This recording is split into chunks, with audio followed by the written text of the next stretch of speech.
Hello everyone, स्वागत है आप सभी का हमारे YouTube channel exam 2.0 study channel पर। आज के इस वीडियो में हम लोग बीएड प्रेस परीक्षा 2023 के लिए हिंदी का क्लास 19 हम लोग कवर करने वाले हैं, जिसमें हम लोग 50 हिंदी के प्रश्नों को कवर करेंगे, जो कि आपके एग्जाम के लिए अति महत्वपूर्ण होगा। और ये सभी क्वेश्चंस प्रीवियस ईयर क्वेश्चंस हैं, जो कि आपके एग्जाम में पूछे जा चुके हैं, तो इसको अंत तक जरूर देखिएगा। तो चलिए स्टार्ट करते हैं आज का वीडियो। और आज का देखते हैं पहला प्रश्न क्या है। पहला प्रश्न यहाँ पर दिया गया है कि शशक का पर्यायवाची शब्द है। शशक का पर्यायवाची शब्द इसमें से बताना है। दिया गया ऑप्शन खरगोश, चंद्रमा, शिशु और मृग। तो इसका करेक्ट आंसर हो जाएगा शशक का पर्यायवाची शब्द होगा खरगोश। अगला प्रश्न है 52 नंबर। 52 नंबर दिया गया कि गंगा गए गंगादास, जमुना गए जमुनादास लोकोक्ति का सही अर्थ है। आपको सही अर्थ बताना है। तो इसका करेक्ट आंसर क्या होगा? तो इसका करेक्ट आंसर हो जाएगा इन दिए गए ऑप्शनों में से ऑप्शन नंबर डी, यानी अवसरवादी होना। इसी तरीके से अगला प्रश्न हम देखते हैं 53 नंबर। 53 नंबर यहाँ पर दिया गया है कि सूर्य का पर्याय नहीं है। तो सूर्य का पर्याय इनमें से कौन सा नहीं है? ऑप्शन दिया गया भास्कर, मयंक, दिवाकर और सविता। तो इसका करेक्ट आंसर क्या होगा? इसका करेक्ट आंसर हो जाएगा ऑप्शन नंबर बी, यानी मयंक जो है वो सूर्य का पर्याय जो है नहीं है। इसी तरीके से अगला प्रश्न हम देखते हैं 54 नंबर। 54 नंबर दिया गया है कि प्रत्येक का संधि विच्छेद है। आपको प्रत्येक का संधि विच्छेद बताना है। तो इसका करेक्ट आंसर क्या होगा दिए गए ऑप्शनों में से?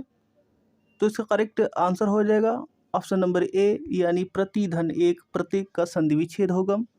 अगला प्रश्न है 55 नंबर। जो शास्त्र जानता है वह कहलाता है। तो क्या कहलाता है? ऑप्शन दिए गए जानकार, शास्त्रज्ञ, विद्वान या फिर शास्त्र ज्ञाता। जो शास्त्र जानता है उसे हम लोग कहते हैं ऑप्शन नंबर बी, यानी शास्त्रज्ञ कहते हैं। इसके बाद अगला प्रश्न यहाँ पर 56 नंबर दिया गया है कि पुराण में इक प्रत्यय संयुक्त होकर शब्द बनता है। तो बताना है कि कौन सा शब्द बनता है। तो इसका करेक्ट आंसर क्या होगा? इसका करेक्ट आंसर हो जाएगा ऑप्शन नंबर ए, यानी पौराणिक। पुराण में जब इक का यहाँ पर प्रत्यय संयुक्त हो जाता है तो जो शब्द बनता है वो पौराणिक बनता है। इसी तरीके से अगला प्रश्न हम देखते हैं 57 नंबर की हाथ से हथियाना, लात से लतियाना संज्ञा से बनने वाली क्रिया को क्या कहते हैं।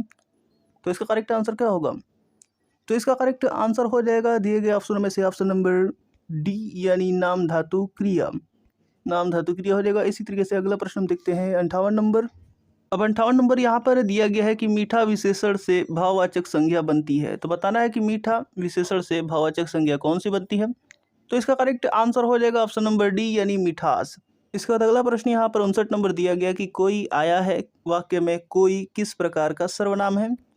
तो इसका करेक्ट आंसर क्या होगा? इसका करेक्ट आंसर हो जाएगा दिए गए ऑप्शनों में से ऑप्शन नंबर डी, यानी अनिश्चयवाचक सर्वनाम। अगला प्रश्न है 60 नंबर। 60 नंबर बताना है कि निम्न में से तत्पुरुष समास कौन सा है। यानी आपको तत्पुरुष समास बताना है। तो इसका करेक्ट आंसर क्या होगा? इसका करेक्ट आंसर हो जाएगा ऑप्शन नंबर सी, यानी पथभ्रष्ट जो है वो तत्पुरुष समास है। अगला प्रश्न हम देखते हैं 61 नंबर कि प्रार्थना पत्र के समापन में क्या लिखा जाता है। तो जल्दी से इसका करेक्ट आंसर बताइए। प्रार्थना पत्र के समापन में क्या लिखा जाता है? तो दिए गए ऑप्शनों में से ऑप्शन हो जाएगा करेक्ट ऑप्शन नंबर ए, यानी भवदीय। भवदीय लिखते हैं। इसी तरीके से अगला प्रश्न देखते हैं 62 नंबर। 62 नंबर यहाँ पर दिया गया है कि भक्तिकालीन संत परंपरा के प्रसिद्ध कवि कौन थे। तो बताइए भक्तिकालीन संत परंपरा के प्रसिद्ध कवि कौन थे। तो इसका करेक्ट आंसर हो जाएगा ऑप्शन नंबर डी, यानी कबीरदास जी। अगला प्रश्न है 63 नंबर की पावक और अग्नि शब्दों के मध्य क्या संबंध है। तो इसका करेक्ट आंसर क्या होगा? तो पावक और अग्नि शब्दों के मध्य जो संबंध हो जाएगा दिए गए ऑप्शनों की सहायता से बताने हैं। तो इसका करेक्ट आंसर हो जाएगा ऑप्शन नंबर सी, यानी पर्यायवाची शब्द है। अगला प्रश्न देखते हैं 64 नंबर। इसके बाद अगला प्रश्न यहाँ पर 64 नंबर दिया गया है कि शोक किस रस का अस्थायी भाव है। तो बताइए शोक किस रस का अस्थायी भाव है। तो ऑप्शन दिया गया रौद्र, वात्सल्य, करुण और वीर। तो इसका करेक्ट आंसर हो जाएगा ऑप्शन नंबर सी, यानी करुण रस का अस्थायी भाव शोक होता है। अगला प्रश्न है 65 नंबर की वह विद्यार्थी नहीं आया वाक्य में वह कौन सा विशेषण है। तो इसका करेक्ट आंसर क्या होगा? तो इसका करेक्ट आंसर हो जाएगा दिए गए ऑप्शनों में से ऑप्शन नंबर ए, यानी सर्वनामिक विशेषण। अगला प्रश्न है यहाँ पर 66 नंबर की अज्ञ का विपरीतार्थक शब्द है। तो बताइए इसका करेक्ट आंसर क्या होगा? अज्ञ का विपरीतार्थक यानी विलोम शब्द, इसका उल्टा क्या होगा? तो इसका करेक्ट आंसर हो जाएगा ऑप्शन नंबर ए, यानी विज्ञ। अज्ञ का होता है विज्ञ। इसी तरीके से अगला प्रश्न 67 नंबर दिया गया है कि बहिरंग का विलोम शब्द है, तो बताइए बहिरंग का विलोम शब्द क्या है। तो इसका करेक्ट आंसर हो जाएगा दिए गए ऑप्शनों में से ऑप्शन नंबर डी यानी अंतरंग। इसी तरीके से अगला प्रश्न में आगे बढ़ते हैं। अगला प्रश्न यहाँ पर दिया गया 68 नंबर की निम्नलिखित वाक्यों में से एक अपादान कारक के विभक्ति चिन्ह का प्रयोग हुआ है। अपादान कारक के विभक्ति चिन्ह का प्रयोग हुआ है, तो बताना है इनमें से किस में हुआ है। तो इसका करेक्ट आंसर मैं आपको बता दे रहा हूँ यहाँ पर। इसका करेक्ट आंसर जो हो जाएगा वो हो जाएगा ऑप्शन नंबर डी यानी आकाश से गिरी एक बूंद कहीं मोती कहीं विष तो कहीं कीचड़ बनी। यहाँ पर ये अपदान कारक विभक्ति का प्रयोग हुआ है। अगला प्रश्न देखते हैं 69 नंबर। अब 69 नंबर यहाँ पर दिया गया है कि स्फूर्ति शब्द का तद्भव रूप है, तो बताना है कि स्फूर्ति शब्द का तद्भव रूप क्या है। दिए गए ऑप्शनों में से करेक्ट आंसर हो जाएगा ऑप्शन नंबर सी यानी फुर्ती। इसी तरीके से अगला प्रश्न है 70 नंबर। 70 नंबर यहाँ पर दिया गया है कि तुरंग शब्द का पर्यायवाची शब्द चुनिए, तो बताना है कि तुरंग शब्द का पर्यायवाची शब्द क्या है। तो इसमें से करेक्ट आंसर क्या होगा। इसका करेक्ट आंसर हो जाएगा ऑप्शन नंबर बी यानी वाजी, जो कि घोड़ा का पर्यायवाची शब्द है। इसी तरीके से अगला प्रश्न देखते हैं 71 नंबर। 71 नंबर दिया गया है कि निम्नलिखित शब्दों में से एक स्त्रीलिंग शब्द है, तो बताइए एक स्त्रीलिंग शब्द कौन सा है। तो इसका करेक्ट आंसर हो जाएगा दिए गए ऑप्शनों में से ऑप्शन नंबर डी यानी डोर। इसी तरीके से अगला प्रश्न है 72 नंबर की निम्नलिखित वाक्यों में एक के सकर्मक क्रिया का प्रयोग हुआ है, तो आपको बताना है एक किसी एक में सकर्मक क्रिया का प्रयोग हुआ है, तो वह किस वाक्य में प्रयोग हुआ है। तो दिए गए ऑप्शनों में से करेक्ट ऑप्शन हो जाएगा ऑप्शन नंबर बी यानी राम सो रहा है, इसमें सकर्मक क्रिया का प्रयोग हुआ है। इसी तरीके से अगला प्रश्न हम देखते हैं 73 नंबर। अब 73 नंबर यहाँ पर पूछा गया है कि हिंदी दिवस मनाने की तिथि है, तो बताना है कि हिंदी दिवस कब मनाया जाता है। और दोस्तों ये वीडियो आपको पसंद आ रहा है तो इसको लाइक करते रहिए, और चैनल को अभी तक सब्सक्राइब नहीं किया है तो चैनल को सब्सक्राइब करके बेल आइकन बटन भी दबा दीजिए, ताकि हमारा एक भी वीडियो का नोटिफिकेशन आपसे मिस ना हो सके। तो बताइए हिंदी दिवस कब मनाया जाता है। तो इसका करेक्ट आंसर हो जाएगा ऑप्शन नंबर ए यानी 14 सितंबर को हिंदी दिवस मनाया जाता है। इसके बाद अगला प्रश्न यहाँ पर 74 नंबर दिया गया है कि जैसा करोगे वैसा भरोगे में कौन सा सर्वनाम है, तो बताइए इसमें कौन सा सर्वनाम है। तो इसका करेक्ट आंसर हो जाएगा दिए गए ऑप्शनों में से ऑप्शन नंबर डी यानी संबंधवाचक सर्वनाम।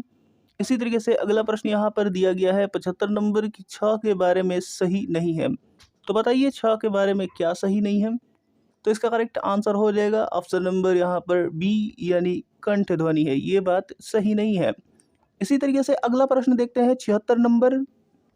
अब 76 नंबर यहाँ पर दिया गया है कि भवानी का पुल्लिंग क्या है, तो बताना है भवानी का पुल्लिंग। तो दिए गए ऑप्शनों की सहायता से इसका करेक्ट आंसर हो जाएगा ऑप्शन नंबर डी यानी भव, भवानी का पुल्लिंग है।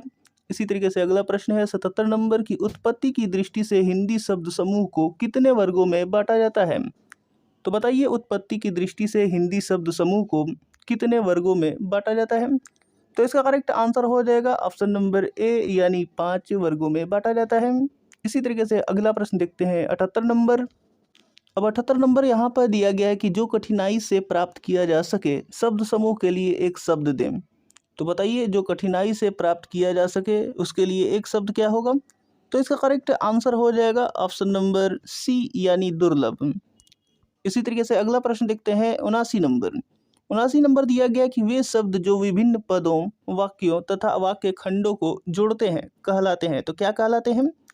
तो इसका करेक्ट आंसर हो जाएगा दिए गए ऑप्शनों में से ऑप्शन नंबर सी यानी समुच्चय बोधक कहलाते हैं, जो विभिन्न पदों, वाक्यों तथा वाक्यों को खंडों को जोड़ते हैं। इसी तरीके से अगला प्रश्न यहाँ पर दिया गया है 80 नंबर की किस वर्ग के व्यंजन अंतस्थ व्यंजन कहलाते हैं, तो बताइए इसका करेक्ट आंसर क्या होगा। तो इसका करेक्ट आंसर हो जाएगा ऑप्शन नंबर डी यानी य वर्ग के व्यंजन जो है अंतस्थ व्यंजन कहलाते हैं। इसी तरीके से अगला प्रश्न है 81 नंबर की निम्नांकित में से कौन सा शब्द भाववाचक संज्ञा नहीं है, तो इसका करेक्ट आंसर बता दीजिए। तो इसका करेक्ट आंसर हो जाएगा ऑप्शन नंबर सी यानी बेईमान। अगला प्रश्न देखते हैं 82 नंबर। अब 82 नंबर यहाँ पर दिया गया है कि निम्नांकित में से कौन सा शब्द गुणवाचक विशेषण नहीं है, तो बताइए इनमें से गुणवाचक विशेषण कौन सा नहीं है। तो इसका करेक्ट आंसर हो जाएगा ऑप्शन नंबर ए यानी बहुत। बहुत जो है वो गुणवाचक विशेषण नहीं है। इसी तरीके से अगला प्रश्न है 83 नंबर की निम्नांकित में से कौन सा शब्द अग्नि शब्द का पर्याय नहीं है। तो इसका करेक्ट आंसर क्या होगा? तो इसका करेक्ट आंसर हो जाएगा दिए गए ऑप्शनों में से ऑप्शन नंबर डी यानी अमी। इसी तरीके से अगला प्रश्न है 84 नंबर की सूत शब्द का तत्सम शब्द है। तो बताइए सूत शब्द का तत्सम शब्द क्या है? तो इसका करेक्ट आंसर हो जाएगा ऑप्शन नंबर सी यानी सूत्र। अगला प्रश्न है 85 नंबर की आध्यात्मिक शब्द का विलोम है। तो बताइए आध्यात्मिक शब्द का विलोम क्या है? तो इसका करेक्ट आंसर हो जाएगा ऑप्शन नंबर डी यानी भौतिक। इसके बाद अगला प्रश्न यहाँ पर 86 नंबर दिया गया है कि रिक्त स्थान की पूर्ति करें, कभी भी अपने मित्र की उन्नति पर डैश न करो। तो बताना है दिए गए ऑप्शनों में से कौन सा करेक्ट ऑप्शन होगा। तो इसका करेक्ट आंसर हो जाएगा ऑप्शन नंबर डी यानी ईर्ष्या न करो, यानी कभी भी अपने मित्र की उन्नति पर ईर्ष्या न करो, ये वाला करेक्ट हो जाएगा। इसी तरीके से अगला प्रश्न बढ़ते हैं आगे की ओर। यहाँ पर दिया गया 87 नंबर कौन सा शब्द का शुद्ध रूप है। तो बताइए कौन सा शब्द का शुद्ध रूप यहाँ पर दिया गया है। तो इसका करेक्ट आंसर हो जाएगा ऑप्शन नंबर ए यानी उज्ज्वल, ये जो है शुद्ध रूप है। इसी तरीके से अगला प्रश्न है 88 नंबर की जब मीरा पढ़ती है तो मोहन सोता है, रचना के आधार पर वाक्य व प्रकार बताइए। तो इसका करेक्ट आंसर हो जाएगा रचना के आधार पर वाक्य का जो प्रकार है हो जाएगा ऑप्शन नंबर डी यानी संयुक्त वाक्य है। इसके बाद अगला प्रश्न यहाँ पर 89 नंबर दिया गया है कि साँझ होते ही पक्षी अपने अपने नीर को लौट आते हैं, वाक्य में रेखांकित शब्दों के स्थान पर सही शब्द का प्रयोग कीजिए। तो इसका करेक्ट आंसर क्या होगा? तो इसका करेक्ट आंसर हो जाएगा दिए गए ऑप्शनों में से ऑप्शन नंबर सी यानी नीड़, यानी नीर के जगह पर नीड़ होना चाहिए। नीर का मतलब होता है पानी और नीड़ का यहाँ पर मतलब होता है घोंसला, तो यहाँ पर नीड़ होना चाहिए। इसी तरीके से अगला प्रश्न हम देखते हैं 90 नंबर दिया गया है कि निम्नांकित में से कौन सा शब्द अशुद्ध है। आपको अशुद्ध शब्द बताना है दिए गए ऑप्शनों में से। तो इसका करेक्ट आंसर हो जाएगा ऑप्शन नंबर ए यानी विशिष्ट है। इसी तरीके से अगला प्रश्न देखते हैं 91 नंबर की दुरुपयोग शब्द में किस उपसर्ग का प्रयोग है। तो दुरुपयोग में किस उपसर्ग का प्रयोग है? तो इसका करेक्ट आंसर हो जाएगा ऑप्शन नंबर सी यानी दुर, ये वाला करेक्ट हो जाएगा। अगला प्रश्न देखते हैं यहाँ पर 92 नंबर की धर्मावलंबी शब्द किस प्रकार निर्मित हुआ। तो इसका करेक्ट आंसर क्या होगा? आपको यहाँ पर संधि विच्छेद ही बताना है। तो इसका करेक्ट आंसर हो जाएगा ऑप्शन नंबर सी यानी धर्म धन अवलंब धन ई, धर्मावलंबी जो शब्द है वो इसी प्रकार निर्मित हुआ है। इसी तरीके से अगला प्रश्न है 93 नंबर की आन प्रत्यय से बनने वाले शब्द कौन से हैं। तो इसका करेक्ट आंसर क्या होगा? तो इसका करेक्ट आंसर हो जाएगा ऑप्शन नंबर ए यानी लगान। इसी तरीके से अगला प्रश्न देखते हैं 94 नंबर की जिसकी लाठी उसकी भैंस में लाठी और भैंस संज्ञाएं हैं, शेष दोनों शब्द क्या हैं। तो इसका करेक्ट आंसर हो जाएगा दिए गए ऑप्शनों में से ऑप्शन नंबर सी यानी सर्वनाम है। अगला प्रश्न देखते हैं 95 नंबर। अब 95 नंबर यहाँ पर दिया गया है कि लाल से निर्मित होता है लाली, तो काला से क्या होगा। तो इसका करेक्ट आंसर क्या होगा? इसका करेक्ट आंसर हो जाएगा ऑप्शन नंबर सी यानी काली। इसी तरीके से अगला प्रश्न हम देखते हैं 96 नंबर यहाँ पर दिया गया है कि रोना का सकर्मक रूप क्या होगा। तो दिए गए ऑप्शनों की सहायता से इसका करेक्ट आंसर हो जाएगा ऑप्शन नंबर ए यानी रुलाना, जो कि सकर्मक रूप है। इसी तरीके से अगला प्रश्न है 97 नंबर की आवाज़ उठाना मुहावरे का अर्थ है। तो बताइए यहाँ पर करेक्ट आंसर क्या होगा? आवाज़ उठाने मुहावरे का अर्थ क्या होगा? तो इसका करेक्ट आंसर हो जाएगा ऑप्शन नंबर डी यानी विरोध करना, आवाज़ उठाना का अर्थ होता है। इसी तरीके से अगला प्रश्न 98 नंबर दिया गया कि सडानंद शब्द का संधि विच्छेद क्या होगा। तो बताइए सडानंद शब्द का संधि विच्छेद। तो इसका करेक्ट आंसर हो जाएगा दिए गए ऑप्शनों में से ऑप्शन नंबर सी यानी सट धन आनंद। इसी तरीके से अगला प्रश्न देखते हैं 99 नंबर की गाकर खाकर क्रियाओं को क्या कहते हैं। तो बताइए इसका करेक्ट आंसर गाकर खाकर क्रियाओं को क्या कहा जाता है। तो इसका करेक्ट आंसर हो जाएगा ऑप्शन नंबर ए यानी पूर्वकालिक क्रिया। अगला और इस वीडियो का लास्ट प्रश्न यहाँ पर 16 नंबर दिया गया है कि एक वाक्य अशुद्ध है उसका चयन कीजिए। तो बताइए इसका करेक्ट आंसर क्या होगा? वो कौन सा वाक्य है जो कि अशुद्ध है। तो इसका करेक्ट आंसर हो जाएगा इस ऑप्शन नंबर ए यानी उसके अंग अंग सजाए गए, ये जो वाक्य है ये अशुद्ध है।